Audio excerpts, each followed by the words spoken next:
ഇത്രയും കാലം ഉണ്ടായ നിന്നോട് യാത്ര പറയാൻ എനിക്ക് പറ്റും. ഒരുപാട് സങ്കടപ്പെടുന്നുണ്ടല്ലേ? അവര് പോയി പിറ്റേ ദിവസം ചിരിയും തേച്ച് പിടിപ്പിച്ച് നടക്കണം നിന്നെ കാണാൻ അച്ഛന് വയ്യ. ഒന്ന് കരഞ്ഞൂടെ നിനക്ക്? ആരും കാണാൻ കരച്ചിലിറങ്ങിട്ട് ആരും കണ്ടിട്ടുണ്ടാവില്ല കരച്ചിലൊന്നും. മനുഷ്യനങ്ങ് അമർത്തി പിടിച്ച് നിൽക്കുമ്പോഴാണ്. ഇന്നേക്ക് ഞാനൊരു തമിഴ്നാടുകാരിയായി മാറിയിട്ട് 2 വർഷം തന്നെയാണ്. 2024 ജൂലൈ 13 ഞാൻ ചെന്നൈയിൽ വരുന്നത്. അന്ന് ഭയങ്കര ഹാപ്പി ആണെങ്കിലും ഹാപ്പി എന്ന് പറയാൻ പറ്റില്ല, ഭയങ്കര വിഷമിച്ചിട്ടായിരുന്നു ഞാൻ വന്നിട്ടുണ്ടായിരുന്നത്. കാരണം അതുവരെ ഞാൻ പഠിച്ചതും വളർന്നതും എല്ലാം ഫാമിലിയുടെ ഒപ്പം. പിന്നെ കോളേജിൽ പോയി തുടങ്ങിയപ്പോഴും ഞാൻ ഒറ്റയ്ക്കായിരുന്നല്ലോ. കോളേജിൽ ഹോസ്റ്റലിൽ നിന്നപ്പോഴും എനിക്ക് എൻ്റെ കീർത്തന, എൻ്റെ ട്വിൻ സിസ്റ്റർ എൻ്റെ കൂടെ ഉണ്ടായിരുന്നു. അപ്പോൾ ഒരിക്കലും ഞങ്ങൾക്കിപ്പോൾ കോളേജിൽ പഠിക്കുമ്പോൾ അയ്യോ ഞങ്ങൾ ഒറ്റയ്ക്കാണ് എന്നൊരു ഫീൽ ഉണ്ടാവില്ല. പക്ഷേ എനിക്ക് പെട്ടെന്ന് അധികം പേർക്കും കോളേജ് തൊട്ടെങ്കിലും ഒറ്റയ്ക്ക് നിന്ന് ഒരു പരിചയം ഉണ്ടായിരിക്കും. അവരെ സംബന്ധിച്ച് പിന്നെ ജോലി കിട്ടിയിട്ട് മാറുക എന്ന് പറയുന്നൊരു ഒറ്റയ്ക്ക് നിൽക്കുക എന്നുള്ളൊരു വിഷയമുള്ള കാര്യമില്ല. പക്ഷെ എന്നെ സംബന്ധിച്ച് അതൊരു വലിയൊരു ടാസ്ക് ആയിരുന്നു. 13-ാം തീയതി ഇവിടെ എത്തിയതിന് ശേഷം മുത്തശ്ശൻ്റെ അമ്മയുടെയും കൂടെ ഞാൻ വന്നത്. അപ്പോൾ പിന്നെ അതുവരെ ഞാൻ ഓക്കെയാണ്. അതിന് മുന്നേ 12-ാം തീയതി ഞാൻ കുറ്റിപ്പുറം റെയിൽവേ സ്റ്റേഷനിൽ കയറാൻ നിൽക്കാം. എന്നെ യാത്ര എടുക്കുകയാണെങ്കിൽ അമ്മമ്മ, മുത്തശ്ശൻ, അച്ഛൻ, അമ്മ, കീർത്തന, എല്ലാവരും, വെള്ളിച്ചനും എല്ലാവരും. നമുക്ക് എനിക്ക് ഉള്ളിലാണെങ്കിൽ ഞാൻ കരഞ്ഞോണ്ടിരിക്കുക. പക്ഷെ ഇത് പുറത്തടിക്കാൻ പറ്റുക. പുറത്ത് ഞാൻ എന്താ ഭയങ്കര ധൈര്യത്തിൽ തമിഴ്നാട് ഒറ്റയ്ക്ക് നിൽക്കാൻ പോവുകയാണ്. പക്ഷെ എനിക്ക് പുറത്തടിക്കാൻ പറ്റില്ല.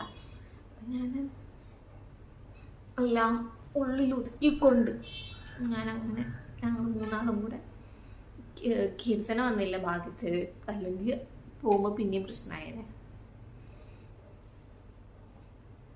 അങ്ങനെ ഞാൻ എല്ലാം ഉള്ളിലൊതുക്കിക്കൊണ്ട് കുറ്റിപ്പുറത്ത് നിന്നു കയറാതെ നേരത്തെ ഫണ്ടുണ്ടായത്. അതുവരെ അച്ഛൻ വെച്ചാൽ അങ്ങനെ ഇമോഷണൽ ആയി കണ്ടില്ല. അച്ഛൻ പോകാൻ നേരത്തു ഒരു ഉമ്മ തെറ്റെന്നൊക്കെ കെട്ടിപ്പിടിച്ച് മുന്നേക്ക് തന്നു.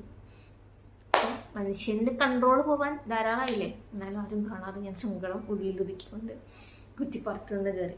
അങ്ങനെ ചെന്നൈയിൽ വന്നിറങ്ങി ഹോസ്റ്റലിലെല്ലാം കണ്ടുപിടിച്ച് ഹോസ്റ്റലിൽ പോയി. പിന്നെ എല്ലാം സെറ്റായി കഴിഞ്ഞാൽ അമ്മയ്ക്കും മുത്തശ്ശനും പോകണമല്ലോ. അങ്ങനെ പോയി കഴിഞ്ഞപ്പോഴും പോണവരും ധൈര്യത്തിൽ നിൽക്കണമല്ലോ. ഞാൻ കറിയാതെ പിടിച്ചു നിന്നാലാണല്ലോ അമ്മയ്ക്ക് ഒരു സമാധാനത്തിൽ പോകാൻ പറ്റുള്ളൂ. അപ്പം ഞാൻ അതുവരെയും കരഞ്ഞില്ല. ഞാൻ സ്ട്രോങ് ആണ്, ഞാൻ ജോലി ചെയ്യാൻ വന്നതാണ്, ഞാൻ ഭയങ്കര ഇൻഡിപെൻഡൻ്റ് ആണ്, എനിക്ക് ആരില്ലെങ്കിലും പ്രശ്നമില്ല എന്നുള്ളൊരു മൈൻഡിൽ നിന്ന്. അതിനുശേഷം ഈശ്വര ഒരു കരച്ചിലിറങ്ങിയിട്ട് ആരും കണ്ടിട്ടുണ്ടാവില്ല കരച്ചിലൊന്നും. എനിക്കാരുടെയും സങ്കടവും സഹതാപവും കാണണ്ട. എന്നെ മാനസികമായിട്ട് തകർക്കാൻ ആർക്കും പറ്റില്ല.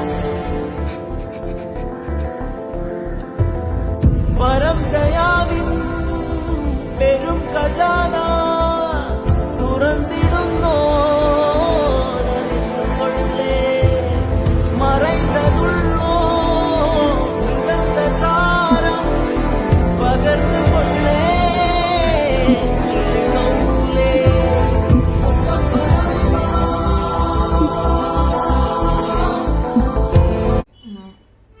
ഒരു ലഞ്ചിൻ്റെ ടൈമിലാണ്, ഒരു മണി 12 മണിയാകുമ്പോഴാണ് അമ്മയൊക്കെ പോയത്.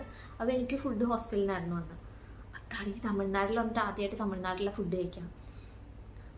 നമുക്ക് പെട്ടെന്ന് ഇങ്ങോട്ട് വന്നാൽ തമിഴ്നാട്ടിൽ ഫുഡ് കഴിക്കാൻ നമുക്ക് പറ്റിക്കോണമെന്നില്ലല്ലോ. അവരുടെ റൈസും കാര്യങ്ങളല്ലേ ഇപ്പം എല്ലാം അഡ്ജസ്റ്റഡ് ആയി. പക്ഷേങ്കിൽ പെട്ടെന്ന് ഒരു മാറ്റം എന്ന് പറഞ്ഞാൽ ഭയങ്കര വിഷമമല്ലേ. പിന്നെ ആരുമില്ല. എനിക്കാണെങ്കിൽ ഒറ്റയ്ക്ക് ഇരുന്ന് കഴിച്ചിട്ട് ശീലമില്ല. അറ്റ്ലീസ്റ്റ് കീർത്തനൻ്റെ ഒപ്പം എപ്പോഴും ഉണ്ടായിരിക്കും. അപ്പം ഞാൻ ഒറ്റയ്ക്ക് ഇരുന്ന് ഇങ്ങനെ കഴിക്കുക, അതും അറിയാത്തൊരു സ്ഥലത്ത് ആദ്യമായിട്ട് വന്നിരുന്ന് കഴിക്കാൻ വെച്ചാൽ ഇങ്ങനെ കുടുകുടാന്ന് കണ്ടത് വെള്ളം വെള്ളമൊടി, കുടുകുടാ വെള്ളം ഒടി. പിന്നെ ആണെങ്കിൽ എൻ്റെ ഒപ്പമുള്ള കൊളീഗ്സ് ഒന്നും അന്ന് എത്തിയിട്ടില്ല. അന്ന് ആ സമയത്ത് എത്തിയിട്ടില്ല. ഞാനാണ് ആദ്യം വന്നത്. ഹോസ്റ്റലിൽ വേറെയും ഫ്രണ്ട്സ് വന്നിട്ടുണ്ടായിരുന്നു, പക്ഷേ ഞാനാണ് ആദ്യമായിട്ട് വന്നത്. പിന്നെ എന്നെ ഒന്ന് സമാധാനിപ്പിക്കാൻ പോലും അവിടെ ആരുമില്ല, അടുത്ത് ആരുമില്ല. എനിക്കങ്ങനെ വീട്ടിൽ വിളിച്ചിട്ടൊരു കാര്യം പറയാൻ പറ്റില്ല. വീട്ടിൽ വിളിച്ച് പറഞ്ഞാൽ എന്തായിരിക്കും അവസ്ഥ? അമ്മയ്ക്ക് ടെൻഷനാവും, അച്ഛന് ടെൻഷനാവും, അമ്മയ്ക്ക് മുത്തശ്ശന് എല്ലാവർക്കും ടെൻഷനാവും. പിന്നെ കീർത്തനോടാണെന്ന് പറയാൻ പറ്റുക. കീർത്തനോട് പറഞ്ഞാൽ അതും ശരിയാവില്ല. അവളും ഇതുപോലെ പോയി നിൽക്കേണ്ട അവസ്ഥയാണ്. ഇപ്പം ഞാൻ ഇത്ര വിഷമത്തിലാന്ന് പറഞ്ഞാൽ ശരിയാവില്ല. അവൾക്കൊരു സ്ട്രോങ് ആവണം നിൽക്കണം എന്നുണ്ടെങ്കിൽ ഞാൻ സ്ട്രോങ് ആയി നിന്നേ പറ്റും. എനിക്ക് ആരോടും വിളിച്ച് പറയാൻ പറ്റുന്നില്ല. അങ്ങനെ ഞാൻ എൻ്റെ ഫ്രണ്ട്സിനെ വിളിച്ച് പറഞ്ഞു. കരഞ്ഞുകൊണ്ടിരിക്കുക ഞാൻ. എനിക്ക് അങ്ങനെ മീൻസ് ഒരാൾ ഇമോഷണൽ സപ്പോർട്ട് ഇല്ലാതെ എനിക്ക് പറ്റില്ല എന്നുള്ള അവസ്ഥയും. അപ്പം ഞാനങ്ങനെ അന്ന് ചെയ്തിച്ചൊരു പണി സാധനം ഉണ്ടായിരുന്നു പറഞ്ഞു. അന്ന് എഴുതി വെച്ചതാണ്. കാരണം ഇങ്ങനെ കുറേ കാലം കഴിഞ്ഞ് അന്ന് ഉണ്ടായ ഒരു വിഷമം മനസ്സിലാക്കണമല്ലോ. ആ ഒരു ഇതിൽ എഴുതി വെച്ചതാണ്. ഒരു ഡയറി വെറുതെ എഴുതി വെച്ചതാണ്. ഡേറ്റൊക്കെ ഇട്ടിട്ടുണ്ട് 13/7/2024. ഞാൻ ഡയറി എഴുതുന്ന ശീലമൊന്നും ഉള്ള ഒരാളല്ല. പക്ഷെങ്കിൽ എന്തോ അന്ന് എനിക്ക് എഴുതണം എന്ന് തോന്നി, അന്ന് എഴുതി വെച്ചു. ഇപ്പം വായിച്ച് ഭയങ്കര ഫണ്ണാണ്. പക്ഷെ അന്ന് ഭയങ്കര വിഷമത്തിൽ കരഞ്ഞ് ചിലപ്പോൾ ഇവിടെ ഒക്കെ കണ്ണീരായിരിക്കും ഫുള്ള്. അങ്ങനെ എഴുതിച്ച ഡയറിയാണ് ഫസ്റ്റ് അത് വായിക്കാനും. ഈശ്വര അന്ന് ഈശ്വര അതായിരിക്കും അന്നത്തെ ഈശ്വരൻ. എനിക്കൊന്നും അറിയില്ല ഞാൻ എങ്ങനെയാണ് ഇങ്ങനെ സങ്കടം ഒതുക്കി അടക്കി വെക്കാനൊക്കെ പഠിച്ചിരുന്നു. പിന്നെ ഒരു കരയുന്ന ഇമോജി ഇട്ടിട്ടുണ്ട്. ജോലി കിട്ടുക, അത് ചെയ്യാൻ വരിക, അതൊക്കെ എത്ര ആഗ്രഹിച്ചതാ. ആ സ്റ്റേജിൽ നിർത്തിയിരിക്കുന്നു. പക്ഷേ എന്തോ ലൈഫിൻ്റെ ഒരു ഭാഗം നഷ്ടപ്പെട്ട പോലെ. എപ്പോൾ വേണമെങ്കിലും അങ്ങോട്ട് പോകാം, പക്ഷേ ഇനി അത്ര നാൾ കുറച്ചെങ്കിൽ കിട്ടും. ഇന്ന് തലേക്ക് വെച്ച് ചെയ്യാൻ വരുന്നത്. പക്ഷേ എങ്കിൽ അന്ന് അയ്യോ നീ വീട്ടിലേക്കൊന്നും അത്ര പോകാൻ പറ്റില്ലല്ലോ, ലീവ് നോക്കിയിട്ടല്ലേ പോകാൻ പറ്റുള്ളൂ. ഉള്ളിൽ വിഷമാക്കാനും കോളേജ് എല്ലാ വേറെയുള്ള കുട്ടികളെ സംബന്ധിച്ച് കോളേജ് മുതൽ അവർ ഒറ്റയ്ക്കാണ്. കുറച്ചുകൂടെ അവർക്ക് ജോലിക്ക് പോകുമ്പോഴോ പുറത്തേക്ക് പോകുമ്പോഴൊന്നും അത്ര പ്രശ്നം ഉണ്ടാവില്ല. പക്ഷേങ്കിൽ എന്നെ സംബന്ധിച്ച് കീർത്തന എൻ്റെ ഒപ്പം ഉണ്ട്.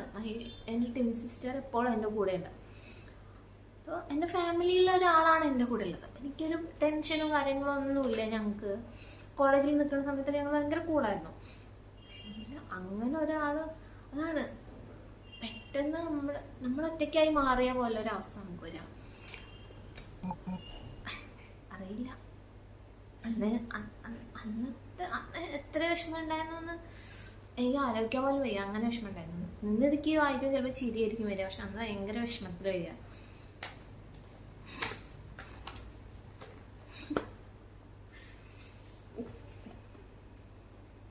ഇനി അത്ര നാളുകൾ കുറച്ചല്ലേ കിട്ടും. കാലം ഒപ്പം ഉണ്ടായിരുന്നു അവൾ ഇത്രമാത്രം ഇമ്പോർട്ടൻ്റ് ആയിരുന്നു എന്ന് ഞാൻ മനസ്സിലാക്കിയില്ലല്ലോ. അമ്മ പറഞ്ഞ പോലെ അത് മനസ്സിലാക്കാൻ അധികം നാളൊന്നും വേണ്ടി വന്നില്ല. എനിക്ക് ഓർമ്മയുണ്ട് ബാബയിലെ ഹോസ്റ്റലിൽ ആദ്യമായി ചേരാൻ ചെന്നപ്പോൾ. അത് റിപ്പീറ്റിൻ്റെ ടൈമിലാണ് ആദ്യമായിട്ട് ഞങ്ങൾ വീട്ടിൽ നിന്ന് മാറി നിൽക്കുന്നത്. ആ സമയത്ത് ഞങ്ങളുള്ളിലെ വിഷമം എനിക്ക് ഓർമ്മയുണ്ട്. അന്ന് ഞങ്ങൾ രണ്ടാളുണ്ടായിരുന്നു. നല്ല വിഷമം ഉണ്ടായിരുന്നു അന്നൊന്ന്. എന്നിട്ടും ആദ്യമായി വീട് വിട്ട് നിന്നതിൽ ഒത്തിരി വിഷമം ഞങ്ങൾക്ക് രണ്ടുപേർക്കും ഉണ്ടായിരുന്നു. പിന്നെ ബാസ് പാലസ് മീൻസ് കോളേജിൽ 3 കൊല്ലം നിന്നത് 2 പേരുണ്ടായിരുന്നല്ലോ. അപ്പോൾ ബാബയിൽ നിന്ന് കിട്ടിയൊരു ധൈര്യം ബാസ് പാലസിൽ ഉണ്ടായിരുന്നു. എന്നാൽ കോൺഫിഡൻസും അഹങ്കാരവും മറന്നു ഞങ്ങൾക്ക്. ഇത്രയും കാലം ഉണ്ടായ നിന്നോട് യാത്ര പറയാൻ എനിക്ക് പറ്റും. അയ്യോ ഫുള്ള് കരയുന്ന ഇമോജിട്ടാ. അത്ര കരഞ്ഞോ അതാണോ അതൊക്കെ. എന്തിനാ ഞങ്ങളൊപ്പം ജനിച്ചേ? ഇങ്ങനെ കരയാനാണോ? തീർച്ചയായും അവളും നല്ല വിഷമത്തിലാകും.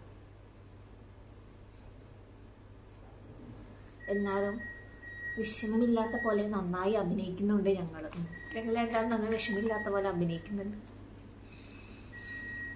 മനുഷ്യനങ്ങ് അമർത്തി പിടിച്ച് നിൽക്കുമ്പോൾ അച്ഛൻ്റെ ഒരു ഉമ്മയും അതുപോലെ എൻ്റെ അഭിനയം തകരാൻ. എന്നാലും ഞാൻ എന്നെ കൺട്രോൾ ചെയ്തു നന്നായി. അമ്മയും മുത്തശ്ശനും പോയപ്പോഴും കുഴപ്പമില്ലാതെ കൺട്രോൾ ചെയ്തു.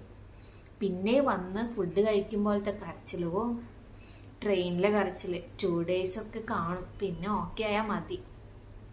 പിന്നെ ഓക്കെ സെറ്റായാൽ മതി എന്നുള്ള കാര്യങ്ങളൊക്കെ എഴുതിക്കാൻ.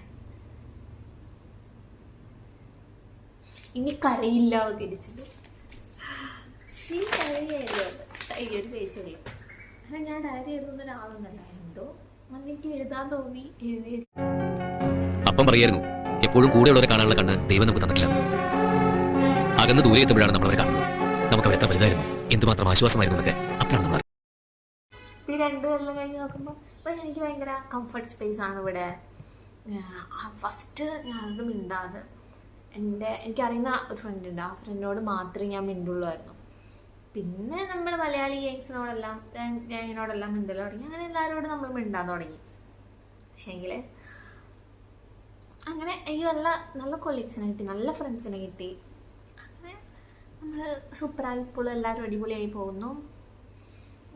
ഭയങ്കര നമ്മൾ നല്ല ഫാമിലി പോലെയായി. അന്നൊരിക്കലും ഞാൻ വിചാരിച്ചില്ല ഇതുപോലെ നമ്മൾ കമ്പനി ആവും. ഒരു ഇൻട്രോവേർട്ടായ എനിക്ക് ഇത്രയും നല്ല ഫ്രണ്ട്സിനോട് മിങ്കിൾ ചെയ്ത് ഇത്രയും നല്ല ഫ്രണ്ട്സിനെ കിട്ടുമെന്ന് ഞാൻ ഒരിക്കലും വിചാരിച്ചില്ല. ആ കാര്യത്തിൽ ഞാൻ ഭയങ്കര ഹാപ്പിയാണ്.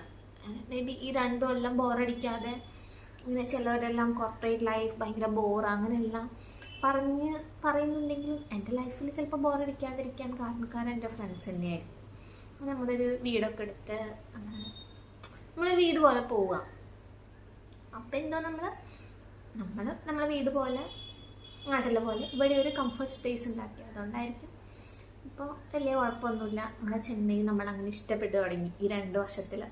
അത്രയും വിഷമിച്ചു. അന്നാണെങ്കിൽ ഒരു മഴ എന്ന് വെച്ചാൽ ആകെ ചളിപ്പിലിയായി. ചെന്നൈയിൽ ഫസ്റ്റ് മഴ കുറേ കാലത്തിന് ശേഷം റോഡെല്ലാം ചളിപ്പിലിയായി.